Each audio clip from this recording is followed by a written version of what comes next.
اعوذ باللہ من الشیطان الرجیم بسم اللہ الرحمن الرحیم۔ عید کی نماز کا طریقہ۔ عید الفطر اور عید الاضحیٰ کے نماز کا ایک ہی طریقہ ہے۔ نماز عید خطبہ سے پہلے پڑھی جاتی ہے۔ عید کی نماز باجماعت پڑھنا لازم ہے۔ اکیلا آدمی بغیر جماعت کے نہیں پڑھ سکتا۔ جب عید کی نماز سے پہلے اذان اور اقامت نہیں کی جاتی۔ عید کی نماز 2 رکعت واجب پر مشتمل ہوتی ہے، جس میں 6 زائد تکبیریں کی جاتی ہیں۔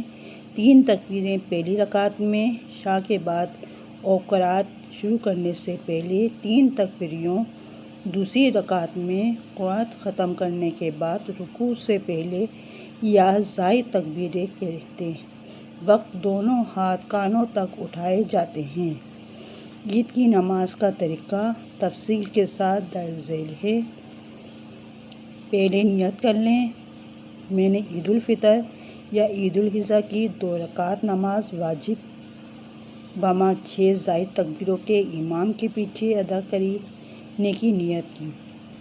عربی میں درج ذیل الفاظ کے ساتھ نیت کی جا سکتی ہے: نویت ان صلی اللہ تعالی رکعت الواجب الصلاۃ الما 7 تکبیرات واجبات زیارۃ الخلف الامام۔ نیت کے الفاظ کے ذہن میں سوچ لینا کافی ہے، زبان سے ادا کرنا ضروری نہیں ہے۔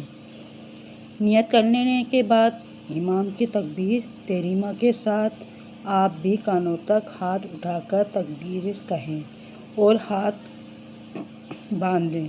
پھر ثنا پڑھ کر امام صاحب کانوں تک ہاتھ اٹھا کر تکبیر کہیں گے اور ہاتھ کھلے چھوڑ دیں گے۔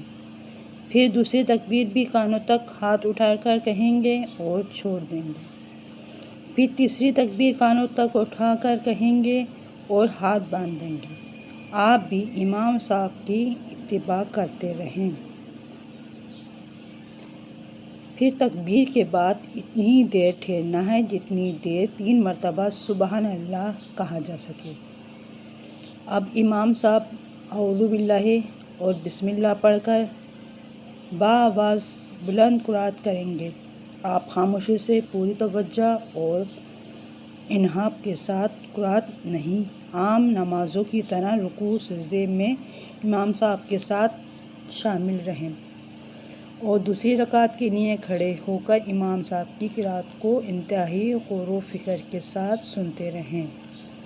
امام صاحب قرأت مکمل کر کے رکوع میں جانے سے پہلے 3 تکبیریں کہیں گے اور حسب سابق پر تکبیر کے ساتھ کانوں تک ہاتھ اٹھائیں گے اور چھوڑ دیں گے۔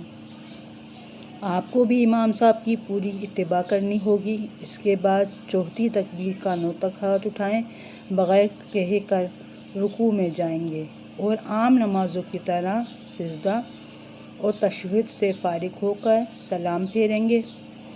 عید الاضحیٰ کی نماز کے بعد تکبیرات تشریق پڑھنا واجب ہے۔ نماز سے فارغ ہو کر دعا مانگ سکتے ہیں اور خطبے کے بعد بھی مانگی جا سکتی ہے۔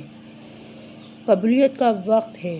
اپنے لیے، اپنے خاندان کے لیے، عزیز و اقارب کے لیے اور تمام امت مسلمہ کے لیے خوب گڑ گڑا کر اللہ تعالیٰ سے مانگیں۔ اگر آپ کو یہ میری ویڈیو اچھی لگی ہو اور اگر آپ چاہتے ہیں کہ میں آپ کے لیے اور اچھی ویڈیو لے کر آؤں، انشاءاللہ تعالیٰ میں آپ کے لیے اور اس سے بھی اچھی ویڈیو لے کر آئی ہوں۔ اللہ حافظ۔